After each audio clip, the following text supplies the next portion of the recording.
And that's why I want to personally extend my gratitude to Justin Baldoni and Blake Lively. Blake Lively is having a tough time after Chelsea Handler roasted her relentlessly on live TV.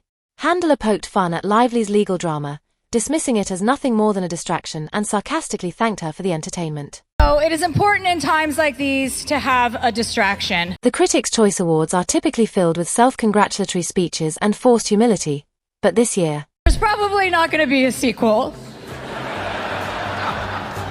It ends with us, guys. Chelsea Handler completely hijacked the night, turning it into an all-out takedown of Blake Lively's embarrassing PR circus. Handler didn't hold back. She stepped onto that stage like she had a flamethrower, aiming it squarely at Lively.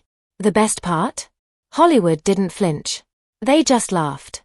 Chelsea Handler just roasted Blake Lively and Justin Baldoni in front of a lot of major celebrities at an award show. I don't think Blake Lively is going to like it. Let's talk about the moment that set the internet on fire. Handler, with her signature deadpan delivery, looked straight into the crowd and said, "I want to personally extend my gratitude to Justin Baldoni and Blake Lively for the distraction." The audience erupted, not in gasps, not in awkward silence, but in uncontrollable laughter. This was Hollywood's collective way of telling Lively they were done with her sob story. The savage part? Handler followed up with, Acknowledge that we've been through a lot lately, not just here in Los Angeles, but our entire country. Waking up every day, not knowing what news we're going to hear. And let's not forget who was laughing. Orlando Bloom, Emma Stone, Ryan Gosling, huge A-listers were doubled over, clapping, and wiping tears from their eyes. This was a message loud and clear. Hollywood has officially stopped pretending to care about Blake Lively's lawsuit. The industry is over it. The media is over it. And after Chelsea's roast, even her own peers are laughing at her. So it is important in times like these to have a distraction. And that's why I want to personally extend my gratitude to Justin Baldoni and Blake Lively. Blake Lively might have walked into December 2024 thinking she was about to pull off the performance of her life. She probably envisioned herself as the next strong female icon, bravely standing up against injustice and taking down the big bad man in a dramatic courtroom scene. But here's what actually happened. Grateful. I think we're all grateful. And I think we're good. Lively sued Baldoni, claiming he sexually harassed her and orchestrated a smear campaign against her. She must have thought she was about to take him down and come out looking like a fearless survivor.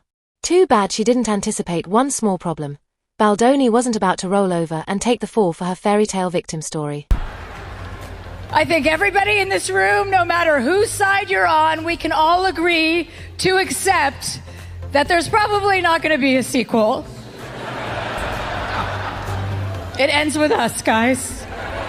January 2025 rolls around, and Baldoni fires back with a lawsuit so massive it could bankrupt a small country. $400 million in defamation and civil extortion against Lively, Ryan Reynolds, and the New York Times. And guess what? Baldoni brought receipts. Look, she does make fun of Justin and Blake, but the fact that she's making fun of it at all shows she doesn't believe Blake. Lively's entire lawsuit started crumbling faster than her reputation. Leaked texts, behind-the-scenes footage, and emails exposed her inconsistencies, contradictions, and outright fabrications. She twisted the narrative to make herself look like the victim, but Baldoni had the proof to show. And she decided to file a complaint with the California Human Rights Division, but that was really, I believe, and it is alleged by Justin's lawyers now, just a setup so that she could give the New York Times cover to do a huge hit piece on him and attempted rehab of her. Chelsea Handler knew exactly what she was doing when she roasted Lively in front of the entire industry. This wasn't just a joke. It was a Hollywood-wide statement that nobody is buying Blake's little victim routine anymore. Handler didn't need to say Blake Lively is a liar out loud. The room full of celebrities laughing at her did that for her. And there are a lot of bodies for Blake Lively. So he's first filed a defamation lawsuit against the New York Times for their totally irresponsible report about this matter, in which they made a mistake, so egregious mistakes, but intentional errors, you could argue. Let's talk about how Lively tried, and failed, to control the media. She must have thought she had it all figured out. She probably sat down with her PR team, thinking, all right, we'll feed the tabloids our version of events, make Baldoni look like a monster, and gain instant public sympathy.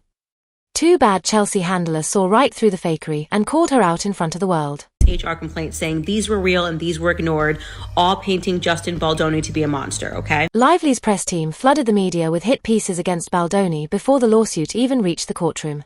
They were working overtime to ensure the public only saw Lively as the brave victim and Baldoni as the villain. But Baldoni did what Lively wasn't expecting. He fought back with actual evidence. Why are we here, Blake? Because again, you gotta remember, Blake filed this suit, not Justin. Blake filed this suit. And if all of Hollywood is really believing her and Ryan, well, then why are they laughing? It's because this shouldn't be funny. This shouldn't be funny if we are seriously taking Blake's case so serious, which we're not. Exposed emails proving Lively's team had planned these smears from the very beginning.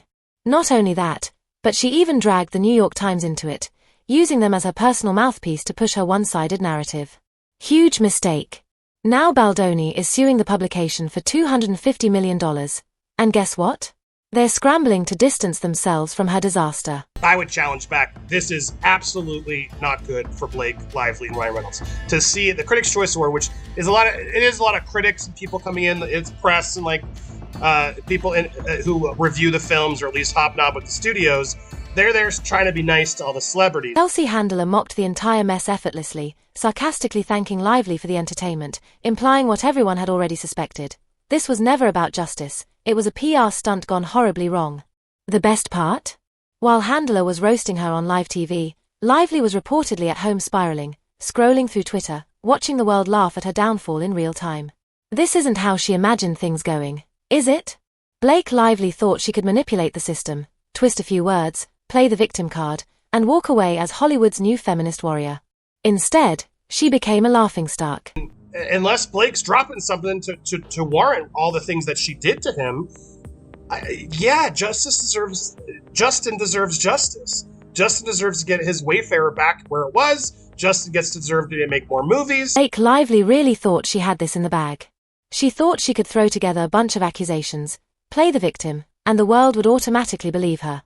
What she didn't count on was actual evidence exposing every single one of her lies, especially that ridiculous breastfeeding scandal she tried to use against Justin Baldoni.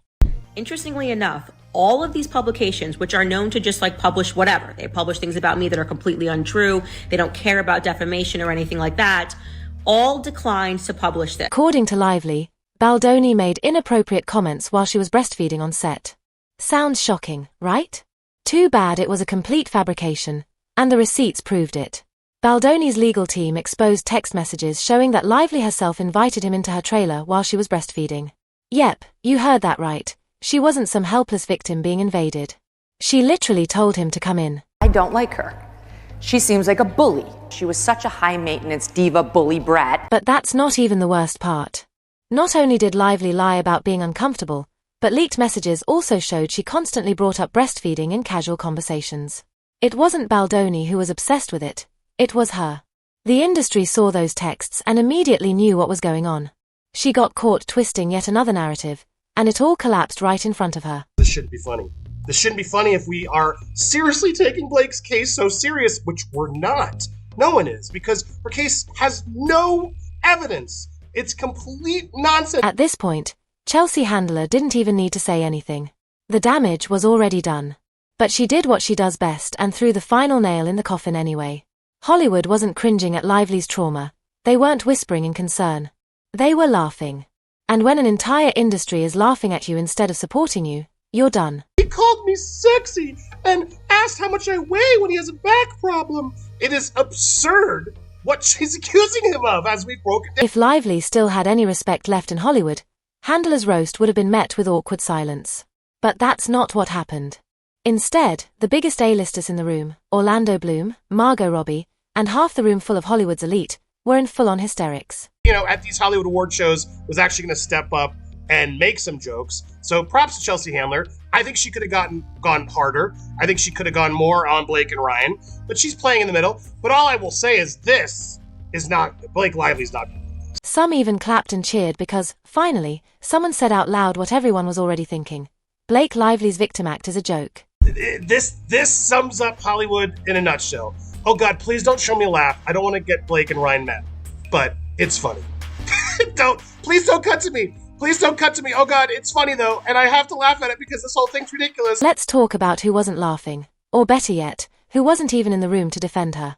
If Blake still had Hollywood backing her, at least one of her so-called powerful allies would have stepped in. But where were they? Nowhere to be found. Orlando Bloom is laughing. It's so telling to see him laugh. Like, yep, this is ridiculous. One name, in particular, was noticeably absent: Taylor Swift. You'd think that if Blake were really suffering, her best friend would have something to say about it. But instead, Swift went completely silent the moment Baldoni started dropping evidence. That's not just a coincidence. That's a deliberate move. The Me Too victim there. That's absurd. Hollywood hates scandals that make them look bad. And if someone as powerful as Taylor Swift isn't willing to risk her own reputation for you, it means you're no longer worth defending. Swift's PR team went into full panic mode when Baldoni's lawyer mentioned they might depose her as a witness in the lawsuit. The moment Swift realized this wasn't just some Hollywood gossip, but an actual legal case that could drag her name into the mud, she backed out faster than Blake's credibility. Please don't cut to me. Please don't cut to me. Oh God, it's funny though, and I have to laugh at it because this whole thing's ridiculous. And yes, it's been such a wonderful, dramatic distraction, but